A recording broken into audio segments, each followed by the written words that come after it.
to you from Little Rock, Arkansas. Welcome to Sips on the Rock with Legacy Wine and Spirits. Join hosts and store owners Johnny Akins and David Bevins, along with product expert extraordinaire Jake Dell, as we chat about booze, news, and other happenings in the wide world of wine and spirits. Now, let's get to sipping. Hello. Hey. Welcome back. Welcome back. Welcome back to Sips on the Rock. We are here with our newest addition to the Legacy team, Mr. James Cripps. Yay. We are over the moon excited to have James having James join us on our little family of a team here. James has just tremendous, infinite knowledge. Puts everybody to shame. Yes. I mean, yeah. His wine experience. You think you know something? Come battle wits with Mr. Cripps over here. Well, I think maybe you heard me say this the other day. It's otherwise just a lot of what would be useless wine trivia unless you can use it in your business to help us with our wine customers. So it's fun to actually be here and put all of that together.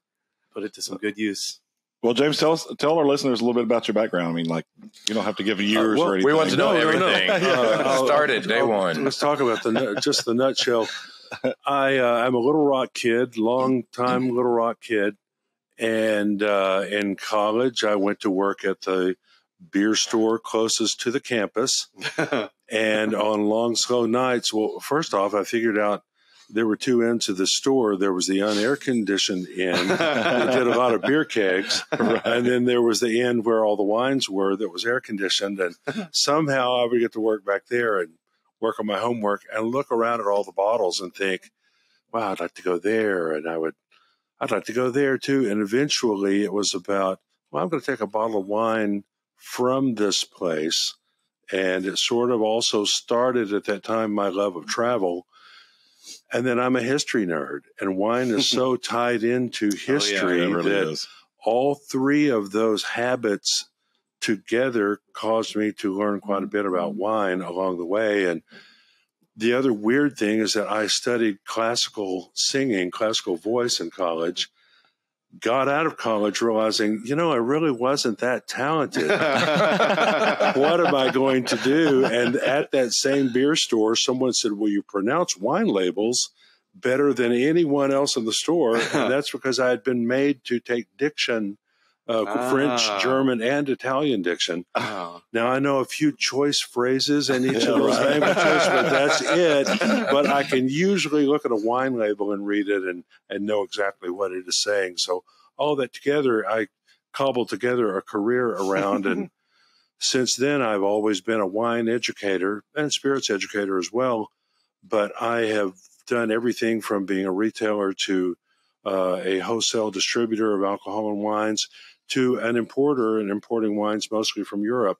Yeah. And all along the way, I've gotten to travel the world. I was going to say, take many wonderful trips and stay in places that were hundreds and hundreds of years old that were just right up my alley. And I think I live in an old neighborhood in Little Rock now, but not near some of the places that I have stayed. Yeah, you got made of mud. In a nutshell, I like to talk about all of those things: travel, history, and certainly wine. And if someone will stand still long enough to allow me to do it, we'll talk about those things. Well, they are so intricately intertwined. You can't have one without the other. Yeah. I mean, it's great. And what a cool aspect. What a great background to come from. Like I said, I cobbled it together. It was a great surprise to when you realize, oh no, I'm not the talented one in my family. What am I going to do? Drink wine and travel. Let's hear your singing voice. We can judge. No, I was about to say. I'll tell you, I do live in a beautiful old neighborhood in Little Rock that everything is blooming out right now. There are beautiful redwoods and dogwoods and what have you. And I'm afraid it has my sinuses. So that's at least that's my excuse today. Yeah, exactly. Yeah, next time we're going to get to that. I must say, though, yeah, right. your store, you already have quite a wine team put together here. I didn't realize, Jared is Third Level WSET and Wine and Spirits Education Trust. Yep. And certainly Jonathan knows his wines, and heck, Rachel. Rachel left today for Napa Valley, so when she comes back, she'll be full of all kinds of knowledge. We'll be picking her What she can brain. remember. Oh well, that's so, lucky dog, Rachel. So I'm fortunate to be in with a group like that already we understand each other when we're talking about wines. Yeah.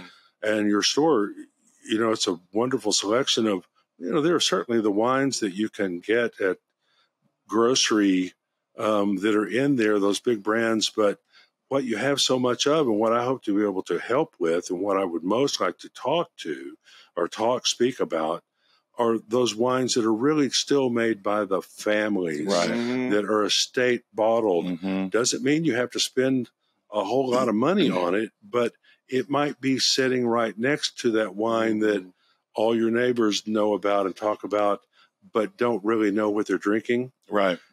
They can come here and we can actually guide them to something that is a little more special. Right. Yeah, Absolutely. definitely. So that's the fun part of this, and you certainly have the selection for us to do it. Yeah. Also, we're going to start trying to build towards, now that we have James here, more tasting events in the store, try to ramp back up the tasting bar, which, we kind of lost focus on. It used to be COVID. a busy place in the store. Yeah. And then, COVID kind of obviously changed everything. Changed Yeah. things. We're just now, as of today, we've got wines back in the wine dispensers. So is it full? We've got four down there. We have four down there. One They is are full. They are drinking well and are ready to be tasted, and a couple of good deals on wines down there too. So if you come by the store today, tomorrow we'll have the same wines in throughout the week, I'm sure. And feel free to ask for a taste. Yeah, snack somebody. Yeah, we really want to get this back up and rolling. It's like a big gaping hole on the floor down there. It has been since the onset of COVID. So now we do have wines back at the tasting bar. So get your tails in here. And the one in particular is this 2014 Julianus. Yeah, we actually, yep. I wanted you to kind of maybe cover some French wines because it's something we haven't had. We actually haven't covered nearly enough wine on the show as we should. 30-minute segment. It's hard. It is hard. Speak French wines in 15 minutes. Go. It is. No, it is. It is very difficult. Well, let's begin by talking about this one. This is one of the communes in Beaujolais, the Julianus, named for Julius Caesar. And they produce, this is on the southern edge of the Burgundy region that is on the eastern side of France. And Burgundy is known really for Pinot Noir as the red grape, but this particular one is made from Gamay. And that's what they do in the Beaujolais region that makes typically a lighter, more summertime, springtime kind of wine. We see in every place you go, you see Beaujolais Village, and that is a blend of all of the 11 communes. This is one particular one, and each one has its own characteristics if you have it by itself. This particular one is known for bright fruit and drinking, when it gets just a little bit older, drinking more like a fine Burgundy than its, I don't want to say poor neighbor to the south. I'm everyone's poor neighbor to the south. But these wines are not typically that expensive. However, this is a $20 wine that we have on special right now for what's $16.99. Yeah, $16.99. $16.97. So that's a deal. And I tell you what I found in Beaujolais is that oftentimes when it's hot outside, and of course it's not that yet, but it won't be long, they'll chill these down and drink them much more like a white wine. Oh. And it's a nice summertime red wine. So come by, get a couple of bottles of it, and it won't break the bank, and you can enjoy something nice and French. And I don't know, maybe it's just me, but I like to see a table set, even if it's my patio table, with a bottle of French wine on it. There's something about it makes me think, oh, look, I have class. Right. It adds a false sense of class. Right. So bougie. Exactly. Bougie So there's lane. that. We also have another French wine on the machine that is a white Bordeaux. And a lot of the great wines that we drink all the time really have their origins in Europe. And the Sauvignon Blanc that is so popular around the New World, we have one from Bordeaux, which is the area that it was, we'll say, born, and where they're very famous for it. Certainly a wine for seafood, a wine to go with fish and fowl of all kinds, not to mention just a backyard sipper. Now it's raining as last I looked at there. Today's not the day for that, but maybe tomorrow or this weekend it's going to be. So that's another good one. But there's so many good French wines in the store. Yeah. If you'll give me a moment or two when you come in, I'll point out to you. You tell me what you like and are drinking already. Right. We can say, well, here's what they do in France with that same grape or that same blend of grapes. So, well, and France can get so intimidating. Yeah. If you don't know what you're looking at, they don't put the varietals on the labels a lot of time. I mean, like literally, it's practically the same thing. You're looking at Chardonnay, you're looking at Pinot, you look, it's just called differently. Right. I told someone last night, you take this Pinot Noir and you spill it, or actually I said, if I spill it on your white tablecloth, the color that you see of that stain is burgundy. That's where the color name came from, because Pinot Noir is the great grape from Burgundy. And the woman said, well, we have a lot of Burgundy, and he has it on his shirts. That's what happens. But no, and that to me is a lot of fun. Tell me what you're drinking, especially if it's from California or somewhere in the New World. And if you're not careful, I'll talk a bit about history to you and say, hey, the next time, look at these from France or look at these from Italy or that sort of thing, because we have great selections of all kinds of goodies like that from around the world. Yeah, it's amazing what's hidden in plain sight down there. So come in, talk to me, and then go home and impress your neighbors. That's right. Exactly. Look what I know. Well, and also, we welcome feedback. If you get recommended a bottle, take it home, drink it. If you like it, great. If you don't like it, great. Come give us feedback. Yeah, either way. Yeah, absolutely. We won't know how to adjust your selection to your palate if we don't get the feedback. Well, exactly that. And I've begun saying that to folks when they come in, that, all right, well, we think that this is what you've described and what you are going to like, but come back and tell me next week what you liked about it or what you don't think that you liked about it, which then helps us all, and not just me, but Jonathan and the rest of the gang, to guide you to the right one. So finding out what you don't like can be as important as what you do like. 100%. And sometimes, just even if you're not a wine drinker and you want to just explore that a little bit, and you can tell us what your tastes are, what your flavors are that you like. Now, I'll tell you, I don't want to say this is not the best job of my life, because maybe it's the second best. My favorite job I ever had was also in college, working at the record store. And folks came in all the time and said, I don't know the name of that song, but here's how it goes. And would sing it to me. Well, I'll stand there and let you sing it to me, or tell me what it is that you really like. And I'll think oftentimes, well, I bet this is the wine. But if you try that one and then come back and tell us about it, we can certainly help pinpoint the kinds of wines that you're going to love. Yep. Nice, very nice. We hear that a lot, and people come in and say, well, I had this wine that the label had a mountain on it. Right. Well, we will certainly try to find that. Had it at dinner in Maine 6 months ago, and I was already 4 glasses deep. I did. I'm guilty of the same thing, though. I'll take a picture, but I always take a picture of the bottle. So that helps. I encourage that, and we have folks in all the time that show you the all right, yeah. Well, and one cool thing about purchasing here, if you are in the loyalty membership program, we have your purchase history. We don't sell it to anyone. We don't show it to anyone. Right. It's just there for your benefit. So you can say, you can come in, 6 months from now, say, hey, I bought this bottle back in spring, and we can tell you what it was. Yeah, it's really your data, not ours. It's so that we can remind you what you had, and hopefully it'll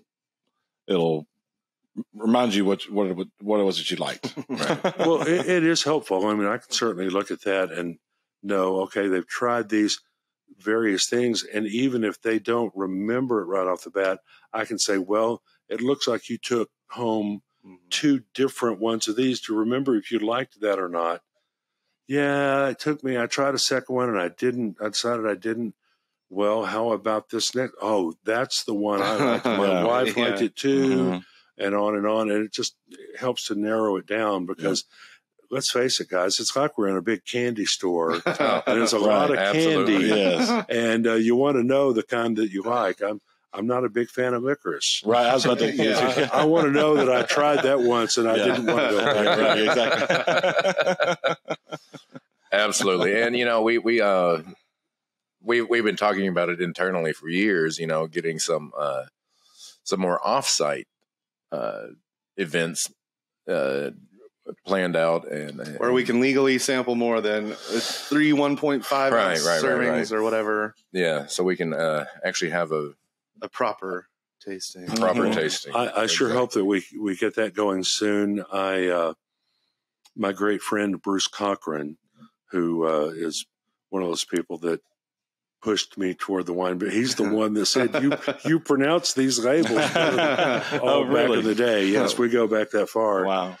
And he was counting up one day a while back. I was like, what are you doing? He was past fingers and toes, and he goes, James, do you realize that you've done over 1,000 wine tastings for people? Wow. Oh my God. Now, it made me realize how old I am, but 35 years in the wine business other than retail, and then retail before that, I have just done around the state a lot of my life, a tasting in a different city in Arkansas on different nights of the week, running around Fayetteville, Bentonville, Little Rock, Jonesboro, even El Dorado and Magnolia. I have been a traveling wine show. So I hope that maybe we should partner with someone that is close to us, that is a restaurant that would allow us to put that to good use, because then we can, I'll write up little tasting notes. We've done some things with Oceans and Arthur's, and so if you're listening out there, that's right. Well, Jerry, give us a call. Yeah. I like sending folks out with, say you're doing 4 wines, with one sheet of paper that has my little tasting notes for each. And that way, and I encourage folks to do this all the time, if you don't like it, exit out. If you like it, circle it, take it to the wine shop that you trust and say, this is the kind of wine I think I like. Yeah. So if you can steer me toward those. And so they're educational tastings as well as fun. It's kind of neat to get to do both. It's about fun and learning. That's right. And learning how to have fun. Well, super excited to have James with us. Just like I said earlier, a tremendous wealth of knowledge. Great guy to talk to. Don't oversell him now. I was gonna say. Oh, no. No, well, if nothing else, and I think Jake knows this better than most, the Cripps family that I come from are talkers. So expect for me to engage you in conversation when you come in. Awesome. And we'll definitely be having you upstairs off the floor for some more podcasts in the future. Yeah, we haven't really lined out what we're thinking we're going to do, but at least once a month we've got to have James on and just do that way we can bit by bit talk some more about a new region, a new grade. Yeah, exactly. That's what I was going to say. Yeah, regions and well, I would love to. I look forward to that. Yeah. Awesome. So for some of our distributors, producers that are listening, our schedule is filling up. We're booking guests left and right now. So call Jake, call me. Let's get you scheduled. Yeah. We may even have to publish a schedule of all the different visitors. Look how far we've come. Yep. Because we're just booking them left and right. You guys are stars. Yeah. I think so. I have that in my notes. I mentioned last week how our viewership is growing. So obviously, most of our viewers are here in Arkansas. Second place, not very surprising, is Texas. They're neighbors, very close in proximity. But guess where 3 is? Washington State.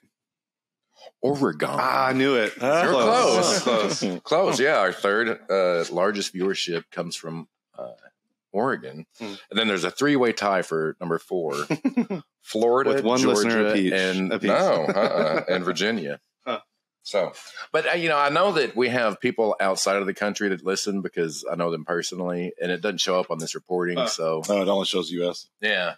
You always see the late night folks are taking their show on the road and doing remote locations here and there. Maybe we should go to Oregon. Right? We get off the plane and surrounded by throngs of people. Oh my God, the Sips on the Rock guys they're here. Just take me. Don't take one of your other vendors. Yeah, I do want to actually go visit wine country. We've talked about it, going to Kentucky.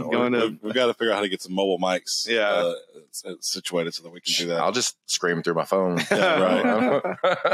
I've taken quite a few people on trips to California and Oregon and Washington and toured them. I've been the tour guide through wine country and that sort of thing. But something that no one really typically knows about me is that I've also done several to Bardstown, Kentucky, and the Bourbon Trail. Oh, yeah. And I've taken groups of 20, 25 people Very cool. At a time to do that, take a long weekend and go to several distilleries, plus some cool things that I've figured out to do is I put together these itineraries.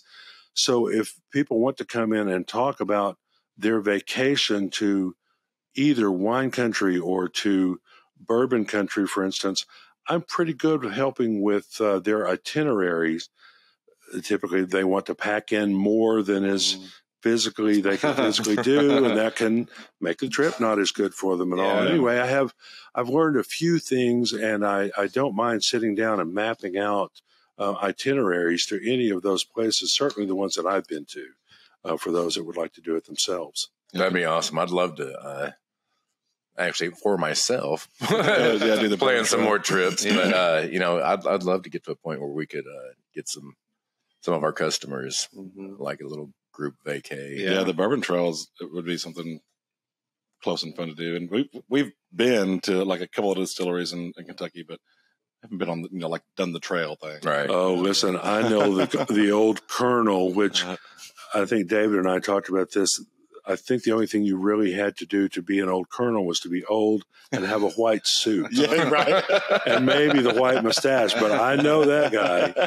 And he will cook a mean pork chop for your group.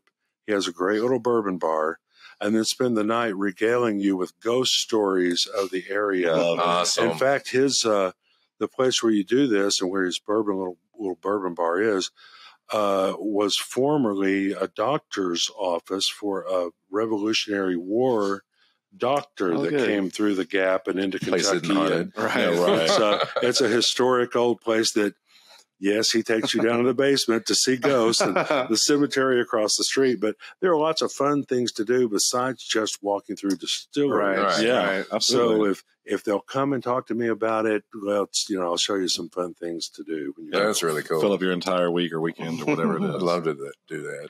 And it is hard to do, just winery after winery or distillery after distillery and remember all it in one day, And when we've been to Napa, 3 wineries in a day is like max. I mean, it's impossible to get 4 in. I think we might have done.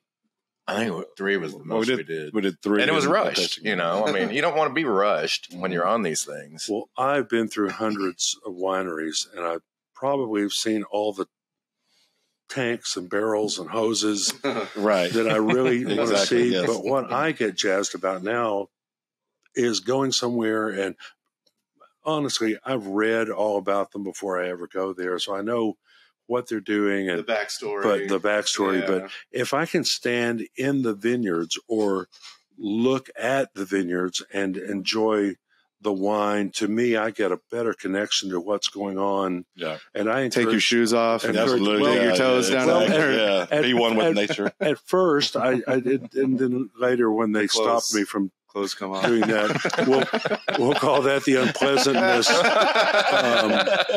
But there are things, even if you go to Napa Valley, to me, as I'm touring vineyards with people, I'll take them to vistas where they can see there's a secret point that I can take you to, that one direction you can see the Pacific Ocean.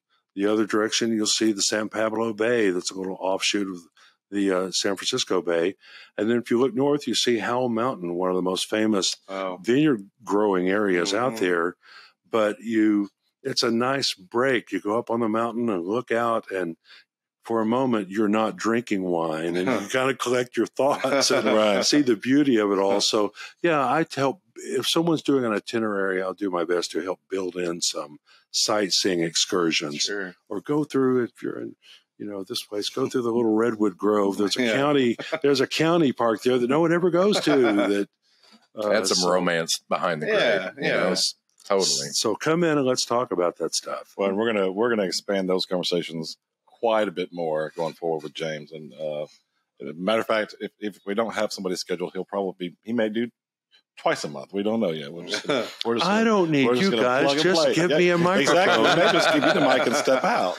Well, as our regular viewers know, we play fast and loose. We don't we don't go by any type of tight restrictions or guidelines. We do what we want. We do have a few minutes left, and I know that this next week is St. Patty's Day coming up. We've talked about it a little bit on the last episode. Jake, it looks like you pulled a couple of, or David, one of you pulled some items. Yeah, we grabbed some stuff. There's a new limited edition Bailey's flavor with fun little 4-leaf clovers on there. Vanilla mint shake. Yeah. Oh, we should open up one of those.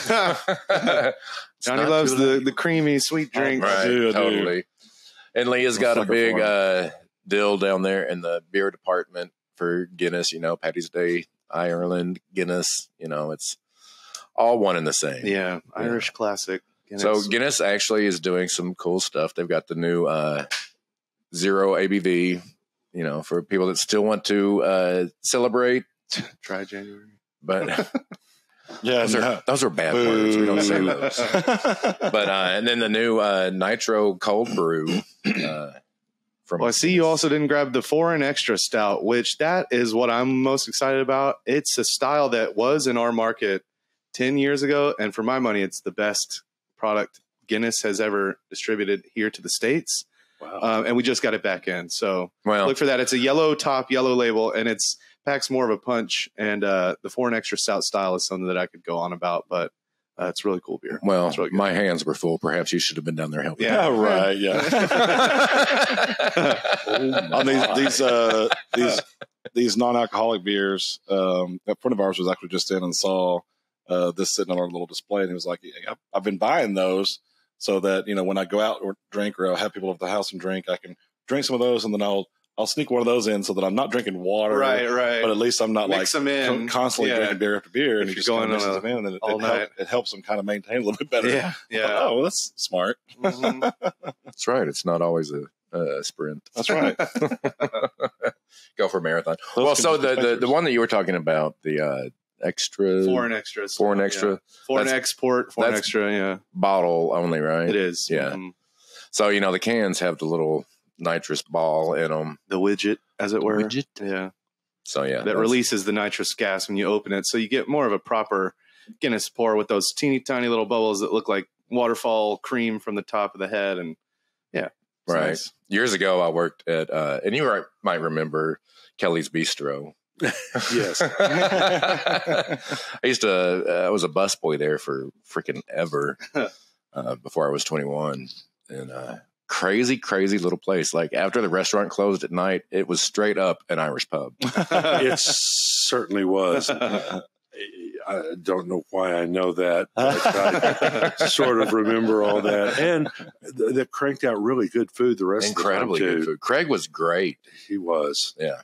He and Diane that was a fun time. Yeah. It was definitely a memorable part in my history. Well, I guess we're going to let Jake hit the road because he's not been feeling good. He's about to lay on the floor and die. I'm so glad you brought that up on the show. He's been whining for the past hour. Oh God! All right, y'all, come in, meet James, shoot the crap with him, get some wine. Happy St. Patty's Day, everybody! Yeah. Happy Patty's Day. Thanks for having me. Thank you for joining us, man. Yeah. My pleasure. We look forward to many a wonderful story. Cheers, Sicky. Oh, Sicky. No, don't touch your glass. Keep on sipping. Keep on sipping. Bye, y'all. Remember to subscribe to our podcast, Sips on the Rock, and like us on all the socials to keep up with what's new in the wide world of alcohol. Shop LegacyLR.com for curbside pickup or local delivery. Remember, for better service and better selection, shop local. Please enjoy responsibly. Cheers.